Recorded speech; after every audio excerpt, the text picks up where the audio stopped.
জুলাই জাতীয় সনদের ভিত্তিতে আগামী ফেব্রুয়ারিতে জাতীয় নির্বাচন সহ ৫ দফা দাবিতে নড়াইলে জেলা প্রশাসক বরাবর স্মারকলিপি দিয়েছে বাংলাদেশ জামায়াতে ইসলামী।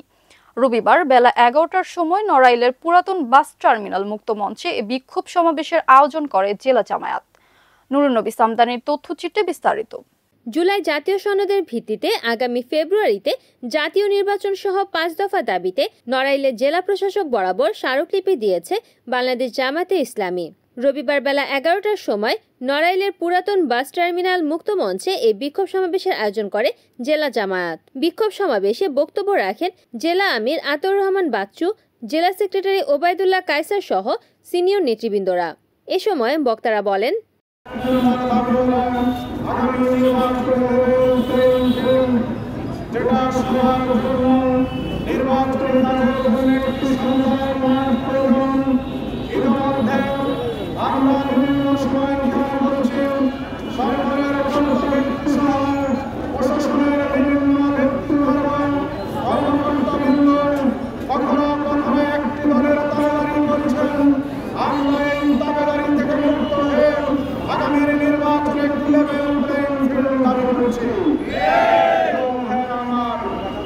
আমাদেরকে ভুলে গেলে হবে না। বিগত স্বৈরাচারের দালালি যারা করেছিলেন সেই সমস্ত সরকারের বিভিন্ন অফিস আদালত, বিভিন্ন কর্তৃপক্ষ, সরকারের বিভিন্ন আইনশৃঙ্খলা বাহিনীর সদস্যদের পরিণতি কি হয়েছে এটা আজ আমাদের সমাজ স্মরণ দরকার। আমাদের ২ নম্বর দাবি থাকবে আজ জুলাই সনদ যেটি যার জন্য জুলাই আন্দোলনে প্রায় ১,৫০০ ছাত্র জীবন দিয়েছিলেন এবং হাজার হাজার আহত হয়েছিলেন, তাদের রক্তের উপরে দাঁড়িয়ে এদেশের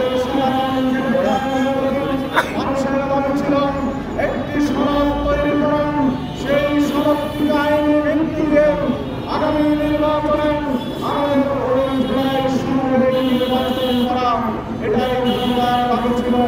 কিন্তু আজ ১ বছর পেরিয়ে গেছে, সেই দাবি আমাদের পূরণ হয়নি। আমাদের দেশে একটা সংবিধান থাকছে, আবার কেন আর একটি সনদ তৈরি করে তার মাধ্যমে ইলেকশন করতে হবে?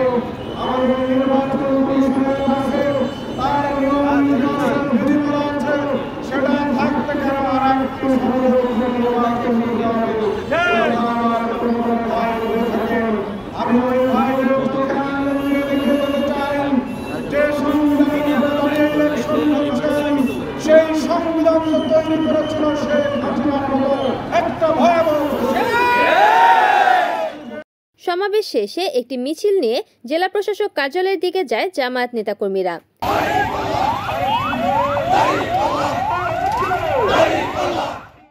পরে জেলা প্রশাসক বরাবর স্মারকলিপি প্রদান করেন তারা। রিপোর্ট করেছেন নড়াইল প্রতিনিধি মোহাম্মদ নুরুন নবী সামদানি, NN TV।